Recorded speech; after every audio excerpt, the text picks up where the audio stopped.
Okay, time to go over to the telephones for a very special guest. On the line, we've got Jim Lea. Hello, Jim. Hi, Terry. How are you doing? You okay?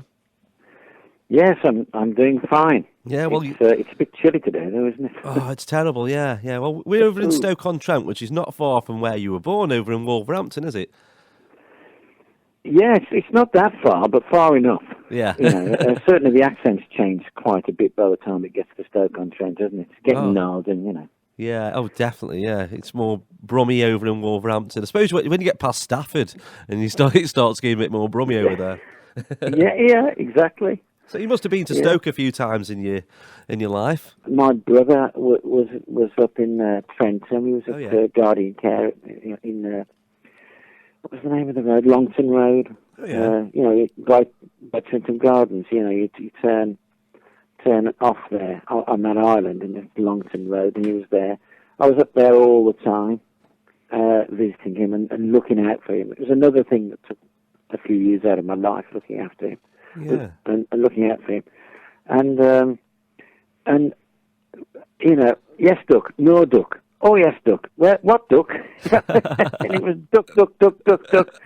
Oh, my God, if I heard duck again. We love a good duck, mate. I just screamed.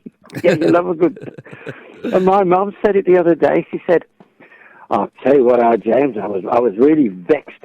It knocked my duck off. I said, Mum, I've never heard that expression in my life. Knocked my duck off. I was like, I've never heard that. No. Victoria Hall. Yeah. It used to be a massive band venue, and they don't have so much on there now anymore, but it used to be quite big. Oh, it was, yeah. Everybody played there, There'd be a Slade, Queen, anybody would be there, because in those days, when the Vicky Hall at Hanley was a sort of major gig in the Midlands, which you couldn't imagine now. It was the NEC started a whole new thing where bands were playing there, and of course then they had to have the screens. But I instantly thought, well, I don't like the sound because it's rubbish, and I don't like to watch them from the back on a screen because I might as well sit at home and watch the telly. Exactly, yeah. I tell you what's worse, Jim, is when you go watch a comedian in like the MEN or the NEC. A comedian thrives off like that one-on-one with the audience, surely.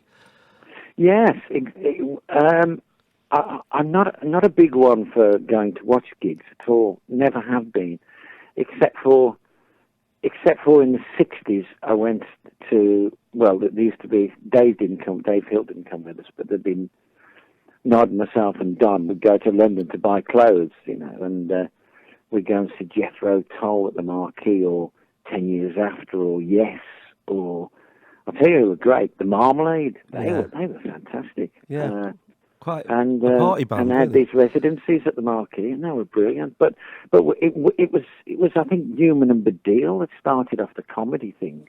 They did Wembley Arena in London, and it was like, what? They were like rock stars, and the people screaming and they walked on, Yeah, I remember that. That was the first, as far as I know, just as he brought up the subject. But coming up to the other end of things, we got bought for a birthday present tickets for Mrs. Brown's boys at one of the big sheds up in Birmingham. So once again, we stayed the night, so we didn't have to, go trundling around. But it was a bit of a strange thing watching the comedy, but it was funny. But there is this sort of what did Brendan? What's his name? Brendan O'Carroll, is it? Brendan O'Carroll, yeah. Yeah, and so Mrs. Brown said at the end, she said, "Oh, there's lovely people around here, and we were always playing the Alexander Theatre. Lovely people." But we had to move here to the NEC for economic reasons. It's true. Yeah. So that was really funny at the end of the show. I mean, you wouldn't have seen that if you watched it, but that on TV on a DVD. But that show, you can actually buy it on DVD. It would probably be a lot better at home. Yeah, in the warmth, especially this weather. Anyway, let's talk about your album, Therapy. It came out. How long ago did it come out in its first incarnation? It first came out 9 years ago. Yeah. And what happened was that I'd gone to psychology college and did a lot of soul searching, and I went on this journey to find out who and what I really was, and I completely changed the way I used to be very shy. I'm not shy at all now, as you can probably tell, I turned myself inside out, and I only wish I'd have done it way before. Yeah. And, because I used to be, shy of this and shy of that. I mean, there are plenty of shy people in show business. Freddie Mercury was the worst. Yeah. Absolutely. He couldn't, when I was friends with him, but he couldn't look at me. And in the end, he said, Jim, I feel so uncomfortable. He said, I respect you above all others, but can we just talk on the phone? He couldn't. He had real big hang-ups. Yet on stage, you would never have thought that, would you? No, but there was George Harrison, there was Eric Clapton. They were all shy, Yeah, but now that was something that people would be familiar with, that sort of thing. But going back to the 70s, it was just people just couldn't imagine that a pop star would be shy. That's right. Well, I see. My father got dementia, and it put me on a road to this self-exploration. I thought, well, if I haven't got my dad, I better find out who I am. And so I actually had 20 years of psychotherapy, thus the title of the album, Therapy, because it is psychologically based. But a lot of things happened. Happened there, and I went to college, psychology college, psychoanalytical college. It was on the Inner Ring Road in London, Regent's College of Psychotherapy. And I went there, and I learned so much about myself, and I just transformed. And then my dad was about to die with dementia, and so I decided I wanted to play a gig on my own. And so I got a little band together, which was basically a drummer and a bass player. And we didn't do any rehearsal or anything. I just knew the guys, and I just said, well, can you come and play? And I rang up, there's a club in Bilston called the Robin Hood. Yeah, I know it, yeah. The Robin Hood 2. It used to be in Brierley Hill. And I know the guy who owns it and manages it. And I told him I wanted to play a gig. He said, well, Jim, you're shy like me. He said, so, yeah, so who would talk to the audience then? I said, well, I think I'd do that. Well, okay, so you'd be playing bass. No, I won't be playing bass. I'll be playing guitar. You'd be playing guitar. Okay, then, but, there'd be obviously a sax section, those dancing girls with mini skirts and, things to cover up the fact that you're shy. I said, no, I won't do that. He said, what have you got in mind? I said, I'll play guitar. And he said, who will sing? I said, I'll sing. He said, I didn't think you were a singer. I said, I'm not particularly a singer. And he said, didn't you give guitar? I said, no, I'll learn. and he said, so who will be with you? I said, a drummer and a bass player. He said, so what are you going to do? I said, we're going to jam. We're going to jam, whatever comes into our heads. And he said, Jim, as plans go, this ain't much of one. And anyway, I did the gig, and it was a huge success. That was 15 years ago, and people are still asking me to go back to do it again. It was a gig that really nailed something, and I should have carried on and done, say, one a month or something after that. It was a lot to look at. I was doing a lot of histrionics on the guitar. I was playing it with one hand above my head, playing it behind my back, doing all a sort of my own version of Jimi Hendrix. Yeah. and funnily enough, I found a DVD that a fan had the other day, and I was looking at it, and I thought, crap, this is amazing, yeah. I mean, I was amazed, and my wife was looking at it, and my daughter, we're all there. I mean, obviously I was on the stage, but I was looking at it. I was going, how the heck did I do that with the guitar? It's impossible. And so I did that, and Mike from the manager of the Robin Hood rang me up and said, "Jim, what a fantastic gig!" So we're talking about it. It might be the best gig we've ever had at the Robin Hood in its whole history. Yeah. He said, and to think I was going to go home after watch one number and go home. He said, but I was having a pint of beer. He said, and then I looked up and I took a sip and I looked up, and you were doing something with the guitar that I'd never seen in my life. And he said, I never drank any more of the beer because I thought I might miss something. He said, so when are you going to do it again? I said, I'm never going to do it again. He said, what are you going to do? I said, I'm going to make an album, and it's going to be called Therapy. And he said, well, people want to see this, Jim. We're getting emails. Where's it coming back? All the time, every 10 minutes, And I said, no, I won't do it again. It was just a one-off. Now I've got to make this album. And the album is very psychologically based, and it's thinking man's fodder. It's had a lot of great reviews. It had great reviews when it came out 9 years ago. But it's had good reviews now as well. The reviews have been, something like, Jim Lea has an album now called Therapy, and you're going to need to pin your ears back for this one, because listen is the key word here. You're going to need to concentrate. Yeah. And funnily enough, I had a message when it first came out all those years ago from Joe Elliott via the Express and Star. Joe Elliott from Def Leppard, and he said, "Love your album," and the message was, you could hear it 100 times and you still wouldn't have got everything. Which was a nice thing for him to say. Yeah, it's a very interesting album. Like I say, the songs stand up today in today's market. They do. And that's the thing that I wasn't surprised about it. I just thought, what style is it going to be? Because we'd not heard a lot of you for a while. But yeah, when I heard it like a few years back, I was surprised. And again, the single, "Am I the Greatest Now?" We're going to play it now, and then we'll chat after that. Oh, that would be great. That was "Am I the Greatest Now?" It was indeed, Jim. And I love the song. Tell us more about that. What's the message behind that? Well, what happened was, because I know I've been quiet, very quiet for a very long time, and I'm not naturally, even though I've lost my shyness, I'm not naturally a guy who likes being bothered in the street or, bothered too much by media. I'm very inexperienced with the media. Yeah. I could put my foot in it easily. A lot of people do.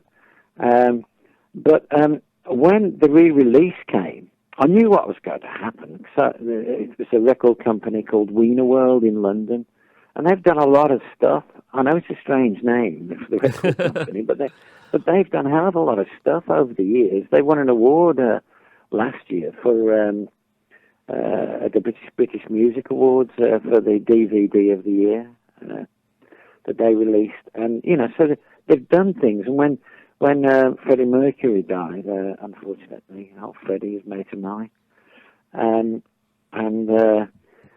no one would touch the I think they'd made some films or something at the time, but nobody would touch it because of its connection with death. But Wiener World took it, and they put out the Queen thing. Then my brother knew them, and he took Therapy to them. Because I've actually made another album, which is a one-man string orchestra thing. It's called String Theory.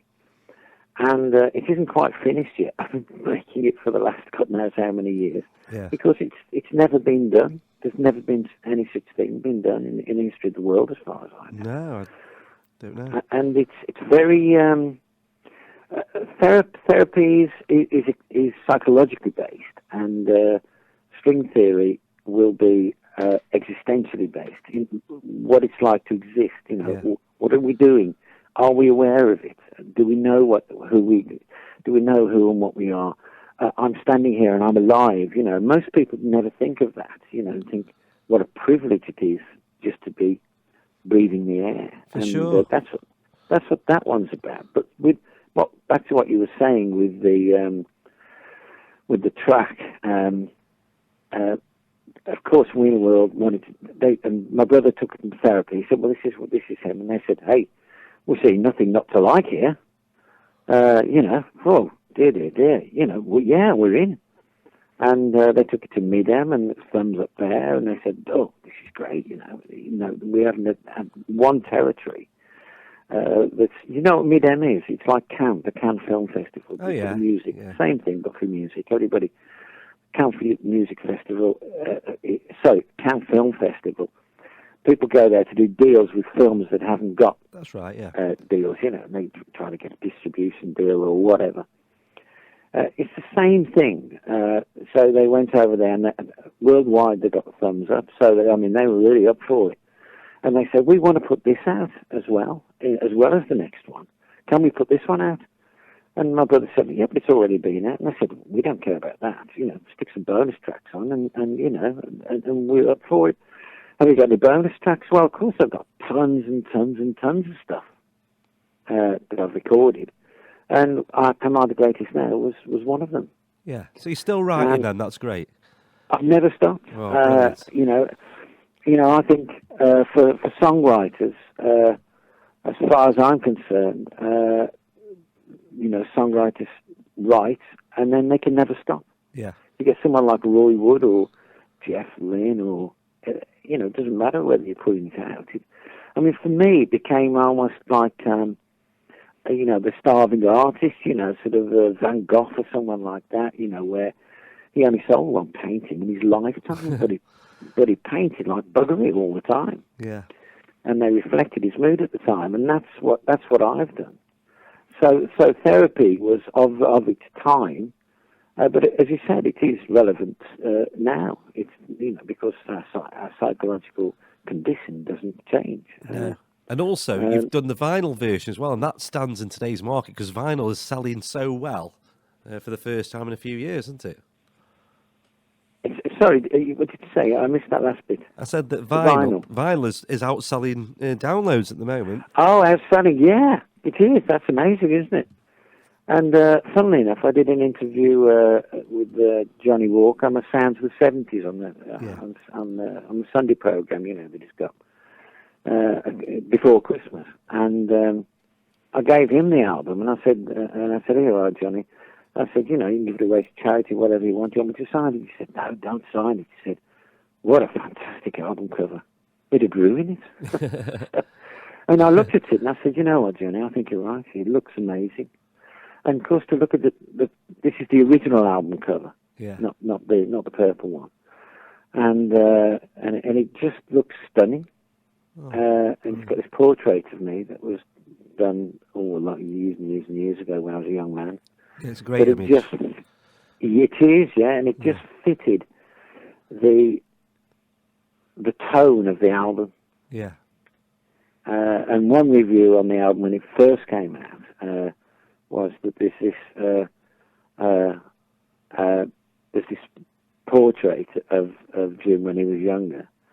And on one side of the face he looks angelic, and on the other side he looks evil. And if you look at it, I could see what he meant. I'll look at it now. Yes. Yeah, yes. If you get to cover up the other side, you can see there are two. Yeah, I'm looking at it now. Yeah. We do have, two sides to our brain which operate. Obviously in tandem, but. They are separate parts of our brain. The one side is emotional, and the other side is the intellect and the intelligence. It tells us what we need to be doing and whatever. But the emotional side is slower and deeper. Yeah. And you can probably see it in that picture. The artist captured it brilliantly. We'll tweet the picture a little later on, so people can have a look at it with the album cover, see what they think.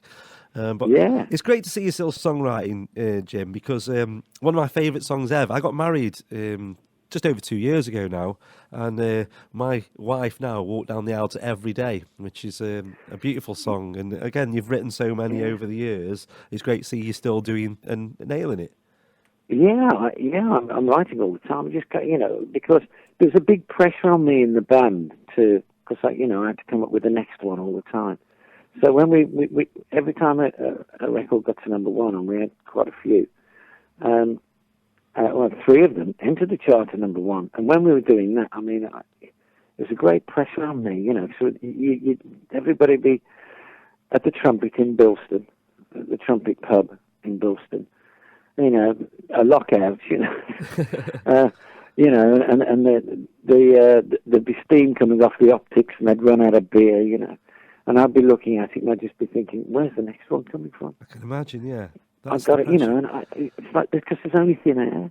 Yeah. And, somebody had got to do it, And I suppose you'd already got a body built up before they were hits. You'd already got a few in the bag before they were actual hits. Well, I had to write all the time because, I mean, there were B-sides, there were A-sides. A lot of the A-sides weren't on albums. No. I had to write an album, so because I came up with the song, this is how it goes, and this is, I come up with lyrics to it as well. Catchy lyrics, goodbye to Jane. I know it's repetitious, but it just sounded good like that. Unfortunately, when we went in the studio, I gave it to Nod, and he said, I'll just make some changes here. I said, okay. So he went to do the vocal, because we'd done the backing track, and he started going, hello to Jane, hello to Jane. Oh no, what is he doing? That would never have sounded the same. No, and come on, feel the noise. He wanted come on, hear the noise. Come on, feel the noise is way better title. Definitely. I always used to get Chaz to come in with me, and I said, Chaz, this would be way better. While he was there, I'd let him start to sing, and then I'd make changes. It happened quite a few times. Yeah. So finally, before you go. I just want to ask, you mentioned earlier about you being a bit shy, not performing so much. Are we going to see Jim Lea on the stage in the near future?